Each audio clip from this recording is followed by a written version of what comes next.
Welcome to टैक्यान। आज हम करना है जेई एडवांस 2022 का क्वेश्चन है, रोटेशनल डायनामिक्स का क्वेश्चन है आपके स्क्रीन के ऊपर ये रहा। तो क्वेश्चन क्या है देखेंगे अगर आप। A flat surface of a thin uniform disc और A of radius R is glued to a horizontal table, है ना, ए एक डिस्क के नीचे टेबल से चिपका हुआ। Great.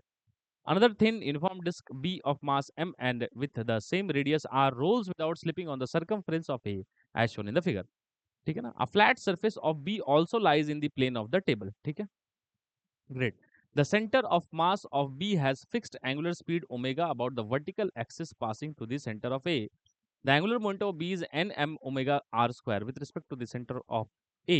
Which of the following is the value of n? है ना। तो देखिए इस क्वेश्चन में क्या दिया हुआ है मैं बताता हूँ। देखो हो क्या रहा है, हो ये रहा है। अगर आप देखेंगे तो क्या है, एक डिस्क है जो इसको चिपका दिया गया है।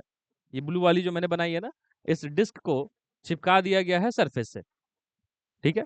और इस डिस्क को चिपकाने के बाद क्या है, रेड वाले डिस्क को उसके ऊपर रोल कराया जा रहा है। ये ब्लू वाला डिस्क मैंने यहाँ डायग्राम बनाया है, इसको इसे चिपका दिया गया है, पेस्ट कर दिया गया है। अब ये हिल नहीं सकता। अब इसके ऊपर क्या कर रहा है, इस रेड वाले को रोल करा रहा है और प्योर रोलिंग करा रहा है विदाउट स्लिपिंग, है ना।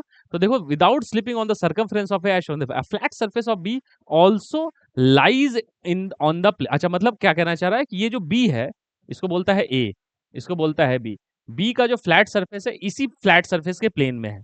बहुत अच्छी बात है। और इसमें ऐसे रोल कर रहा है। अब कहता है क्या कि एक चीज दी हुई इसने कि फिक्स्ड एंगुलर बी की the center of mass of B has fixed angular speed omega about its the vertical axis passing to the center of A। मतलब क्या कहना चाह रहा है कि ये जो एक्सिस ऑफ ए है with respect to it the centre of mass of B, देखो तो ये है centre of mass of B.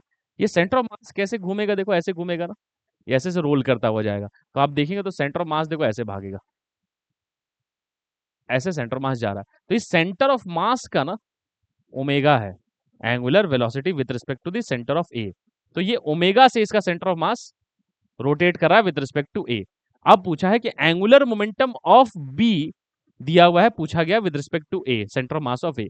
तो ध्यान से देखो तो एंगुलर मोमेंटम ऑफ बी अगर मुझे लिखना हो तो वो क्या होगा, एंगुलर मोमेंटम ऑफ बी का अगर हम लिखे तो एंगुलर मोमेंटम क्या होता है, ऑफ सेंटर ऑफ मास। ठीक है ना, angular momentum of B with respect to centre of A, यही पूछा गया है ना।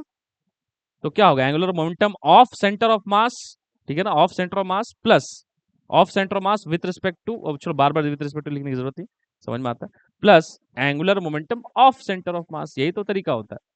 एक होता है angular momentum of centre of mass और एक होता है angular momentum of with respect to the position of the centre of mass, और एक होता है एंगुलर मोमेंटम, अच्छा दोनों एक ही लिख दिया गया, angular momentum with respect to centre of mass, sorry, angular momentum with respect to centre of mass. मतलब क्या है, ये वाली जो डिस्क है इसकी सेंटर ऑफ मास तो ऐसे मूव कर ही रही है, बट ये डिस्क अपने एक्सिस के अबाउट भी तो घूम रहा है।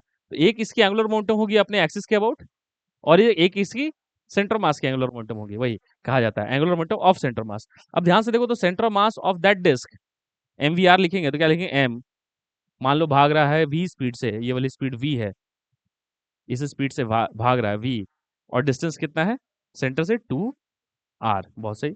अच्छा उसके with respect to centre mass के अबाउट कैसा घूमेगा, आई ओमेगा। आई ओमेगा तो डिस्क का कितना होता है moment of inertia, M R square by 2, और किसी ओमेगा से अपने सेंटर के अबाउट घूमेगा। Let's call it as omega dash. Omega dash is the rotation of the disc B with respect to its own centre, है ना। तो इसको लिख देता हूं ओमेगा डैश। अब यहाँ पे मुझे समझ में आ रहा है कि कुछ रिलेशंस है। वी को मैं क्या लिख सकता हूँ, थोड़ा रिलेशंस वी ओमेगा आर इस सब में बनाते हैं। देखो देखो तो ये ओमेगा जो दिया हुआ है, ओमेगा, ओमेगा किसका है, सेंटर ऑफ मास का है। तो मैं लिख सकता हूँ ना, omega given is nothing but V divided by ये आर और ये R, V divided by 2r, omega of the centre of mass. देखो सेंटर ऑफ मास क्या होगा, ये सेंटर मास हमेशा कितने स्पीड से, v, तो क्या लिखेंगे, v डिवाइडेड बाई 2r। अच्छा ओमेगा डैश क्या है, देखो ध्यान से बेटा, ओमेगा डैश चूंकि वो प्योर रोलिंग कर रहा है तो प्योर रोलिंग हम कह सकते हैं ना विदाउट स्लिपिंग। तो ओमेगा डैश क्या है, v डिवाइडेड बाई ये r, हम जानते हैं ये। अच्छा ये देखो तो ध्यान से, क्या है ट्वाइस है ना ओमेगा से, ये बड़ी अच्छी रिलेशन है देखो, v/2r। तो ट्वाइस मतलब ये जो डिस्क है b अपने सेंटर के अबाउट ट्वाइस एंगुलर स्पीड से घूम रहा है, और इसके सेंटर के बाद इसकी सेंटर मास ओमेगा से घूम रही है, ठीक।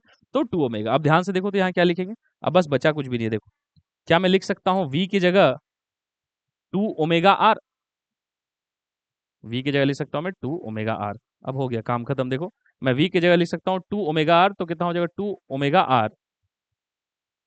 v की जगह लिखूंगा मैं 2 ओमेगा आर, तो 2 तो कितना हो जाएगा 4 ओमेगा आर स्क्वायर। तो m मतलब 4m ओमेगा आर स्क्वायर। यहाँ पे देखो तो क्या लिखूंगा एम आर स्क्वायर बाई 2, और ओमेगा डैश की जगह 2 ओमेगा, 2 2 कट गया, तो M R square omega 4 M R square omega कितना हो गया 5 M R square omega. And that means इसी को कंपेयर करना था n M R square omega से। तो मुझे दिख रहा है n की वैल्यू साफ साफ 5 आती हुई। ठीक है ना, बड़ा अच्छा सवाल था। ठीक है, आई होप आपको बात समझ में आई होगी। मिलते हैं नेक्स्ट क्वेश्चन में, टिल देन टेक केयर।